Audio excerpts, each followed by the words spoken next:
Our taskmaster, Carmen, punished me by asking me to open this morning and then close this afternoon. I do have some sad news to report. I was just told that Cristina Dia Gonzalez will not be able to join us due to a death in the family. So our prayers go out to her. But I would like to end on a positive note. I would like to end thinking about the future. And Carlos, earlier today, as a historian, urged you to record your history. As a social scientist, I'm going to give you an additional task. Think about the future.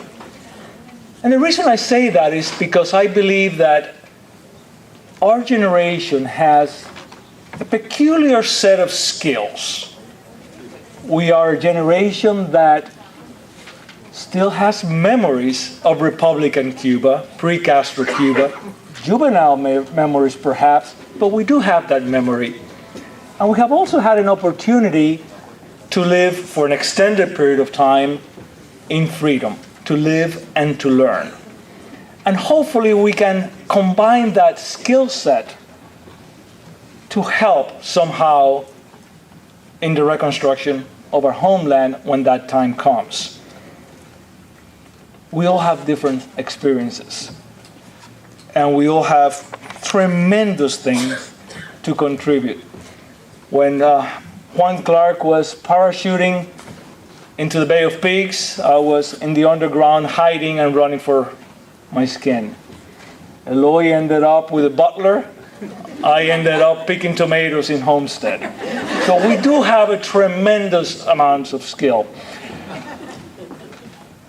We're also, I think, at a point in our lives where, I'll speak for myself, but I think I can generalize a little bit.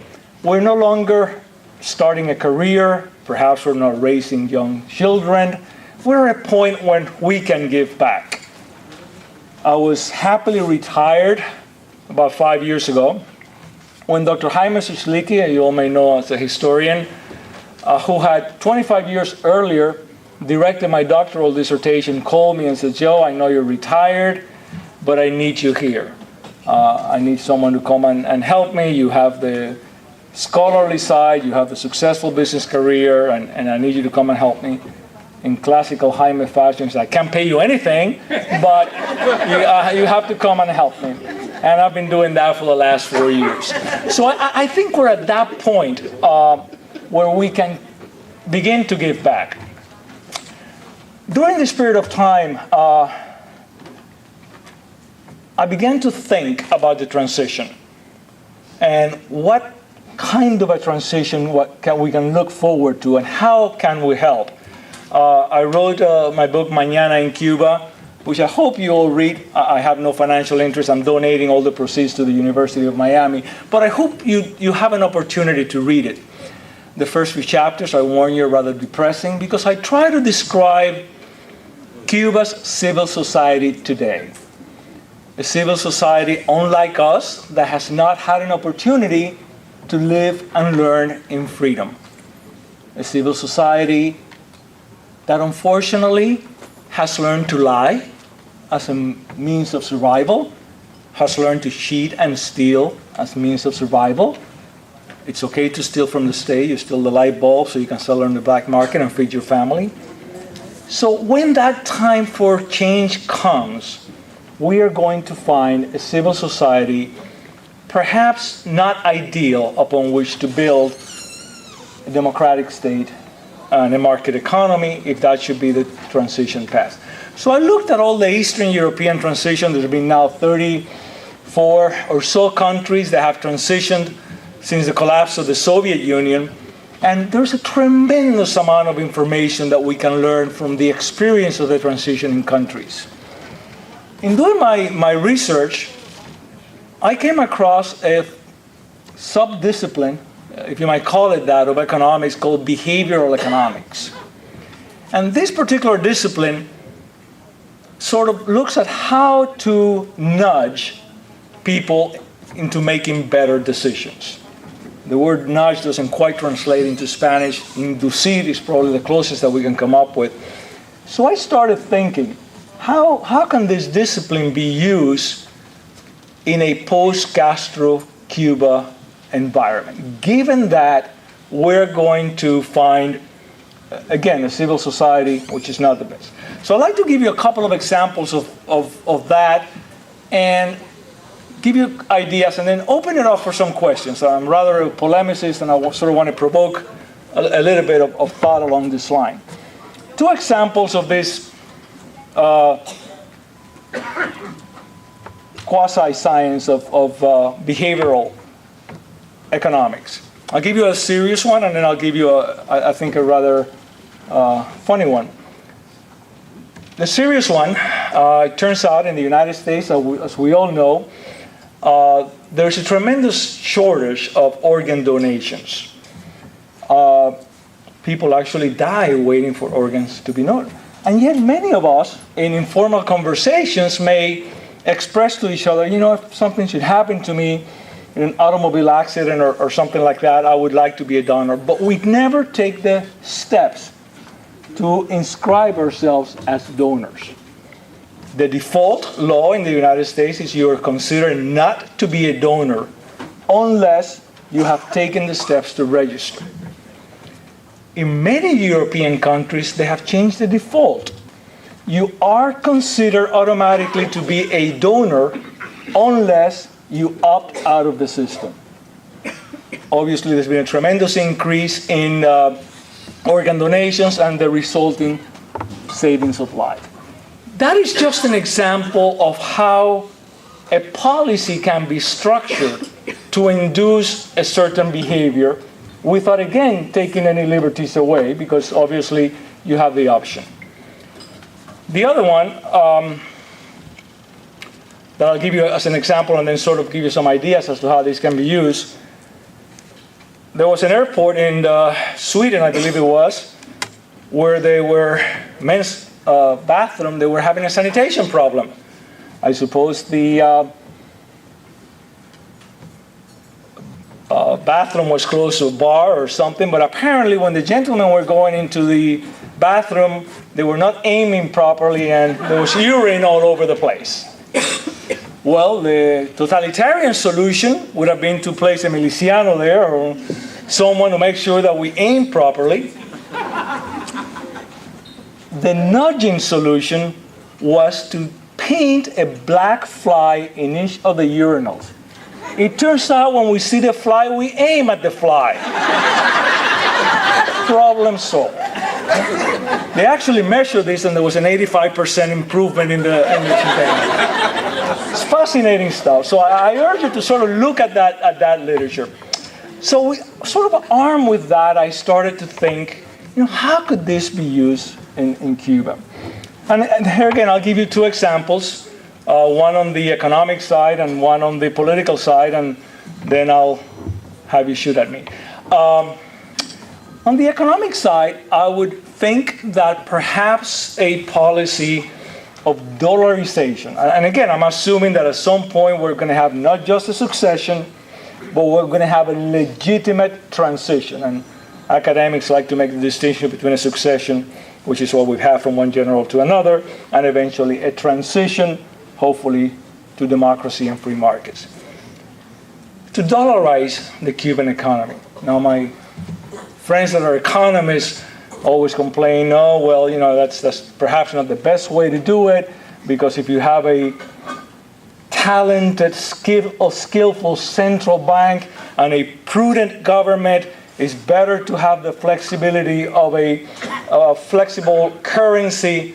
Well, you know what? Chances are you're not going to have a highly talented, independent, prudent central bank.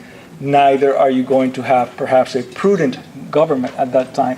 So in my way of thinking, a dollarization, and by the way, I don't care if it's the dollar or the echo or the South African rand. It doesn't matter. What I'm trying to do with that idea is to sort of tie the hands of that future government that chances are is not going to be very experienced, so that they will not just print money and solve all the problems. One of the reasons that I say that is because my working theory is that after 52 years of totalitarian rule, the Cuban population has internalized socialist values. And what I mean by that is a couple of things. Number one, if you were to construct a model as to the relationships between a people and its government, in our democratic model, government, the model is change originates from the bottom up. Change originates with the people and then is transmitted to the government through our electoral processes. That model, however, in a totalitarian system is from the top down. Change always originates at the top. So the Cuban people have become accustomed to expect change from the top down. And this concept that is so innate to us, that change originates from the bottom up, it's really not quite something that people relate to. So given that, perhaps on the economic realm, that would be a good idea. On the political realm, I advance that perhaps this post-Cuban government should consider a parliamentary system as opposed to a presidential system. In Latin America, for the most part, in Hispanic Latin America, we have always copied the United States with a presidential system. And we count on a certain division of powers, an independent judiciary, an independent executive, and an independent parliamentary Congress. Well, the idea of an independent judiciary is still a goal in most of Latin America today. I don't think there are many countries in Latin America, and perhaps not many countries in the developing world, where you can truly say the judiciary is independent. And without an independent judiciary, the whole system begins to think. So, what about a parliamentary system? We've never done it in Latin America as such. Yeah, la Constitución del 40 sort of had a prime minister, but it wasn't really a parliamentary system. Well, there are three varieties of parliamentary system we can consider: semi-parliamentary, semi-presidential, hybrid. I'm sure we'll come up with one a la cubana. But what I love about a parliamentary system, a number of things. Number one, I like that division of power. I like the fact that you have a head of government, which I envision as being this very boring accounting type that is just going to be keeping the budgets right and all that. And then the head of state, which can be the guy that likes to give the grandiose speeches and likes to talk all day long and all that kind of stuff. So that's one reference point, that division of powers between a head of state and a head of government. Another reason that I think a parliamentary system might be worth looking at is that the Cuban people have not had the opportunity to see debates, to see their representatives debating. Under a presidential system, you may have a campaign and you have some speeches. The campaign is over, you elect someone, and that's about it. When you look at the parliamentary debates in the United Kingdom, I love it. They fight with each other, they scream at each other. In South Korea, they throw chairs at each other, they fight. I think that's terrific. From a pedagogical point of view, the Cuban people would really learn to see that kind of stuff. So pedagogically, I think that would be a wonderful thing, that la novelita de la tarde, tú sabes, el parlamento, you know. And you would be surprised how the media can help in that respect. Another reason, perhaps, is we're very impatient. We have a presidential system, maybe with a 4-year term or a 5-year term. We elect someone, 2 years into that term, we don't like it, we want to change it, so we have a coup d'etat. And then we violate the whole rule of law. Under a parliamentary system, if we don't like it, that's fine, you can change it every week if you want to. And imagine the kind of system that it's going to be. The other reason is because it will force us to do something that we're not very good at doing. We're going to have to negotiate with each other and form a government by making compromises.